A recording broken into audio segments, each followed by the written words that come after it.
Hello, this is our math project. The problem we were assigned to is number 2. My name is Ramon Gomez. My name is Oscar Torres. And my name is Jorge Barron. We will start now. Okay, so in our problem, that is problem number 2, we have different pressures, and for each pressure, we have the corresponding temperature for each one. And in this case, this is our formula for the temperature that we're going to explain next. Okay, so for part A, we're going to represent the formula in our graph. The y-axis represents the temperature, as the x-axis represents the pressure, and here is shown. The line begins to move about some point 25, and it begins to separate each time more. Part B of the problem consists of derivating the formula. The formula is 87.97 plus 34.96 natural logarithm of p plus 7.9 square root of p.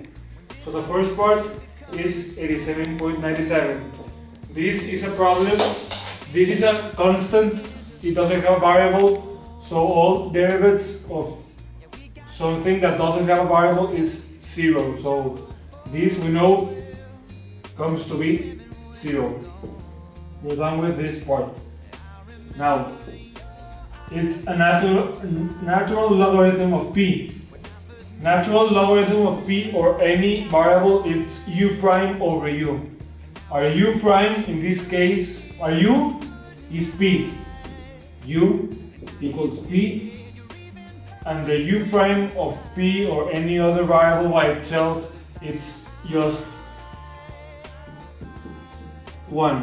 So u prime over u will tend to be 1 over p.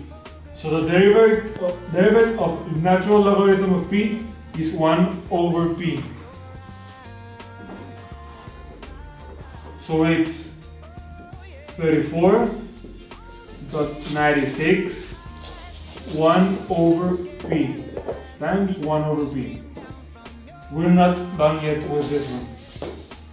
In the last one, square root of p. We cannot have radicals when we're derivating, so we need to convert this expression into an exponential one. So it's 7.9 times p to the 1/2.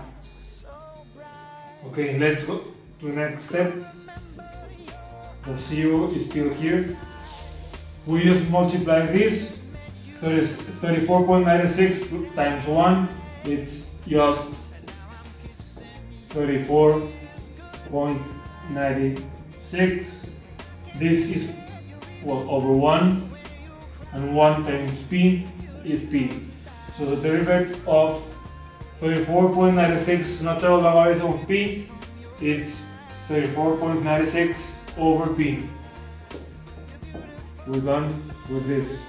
And this one may be the most difficult one, but what we're going to do is we need to chain rule. We need to multiply this times the constant, so it's 1/2 times 7.9. It's 3.95.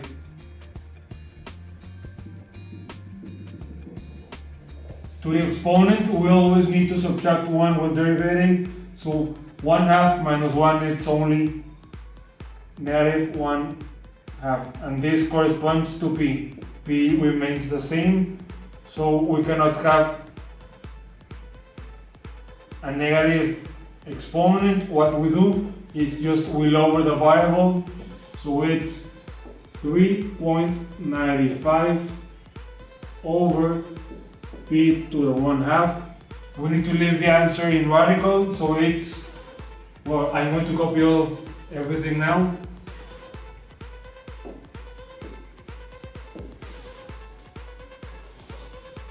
Well, 0, I'm not going to copy this one.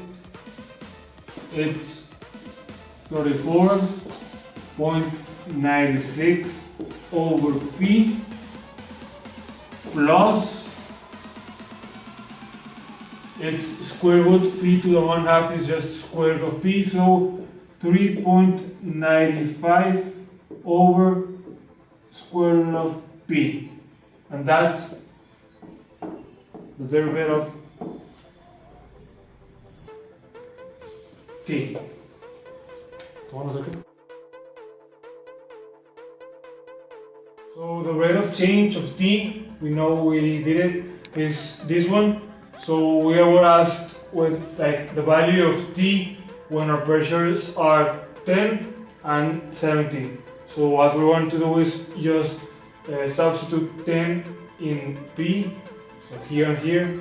So when T prime equals 10, it's just 34.96 over 10 plus 3.95 over square root of 10.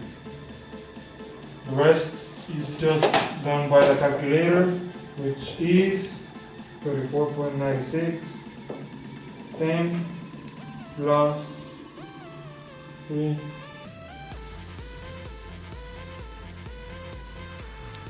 square root of 10. The answer for this is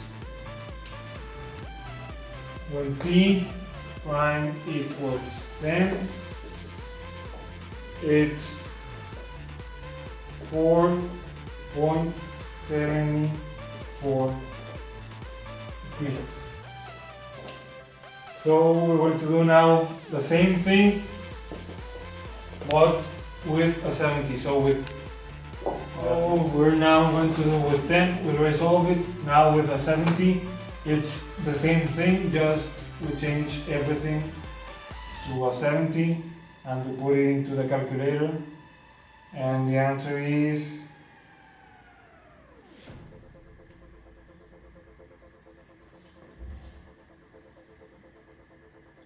when T prime equals 70.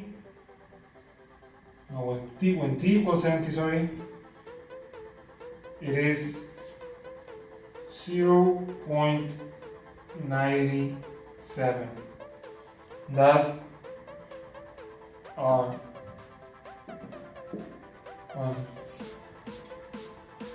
when we get this results, we just are missing to put the units, both of them, and the units in this case, when done all this math, tends to be Fahrenheit per pounds per square inch, pounds per inch squared. So originally this was our graph, and when the pressure increases, the temperature increases too.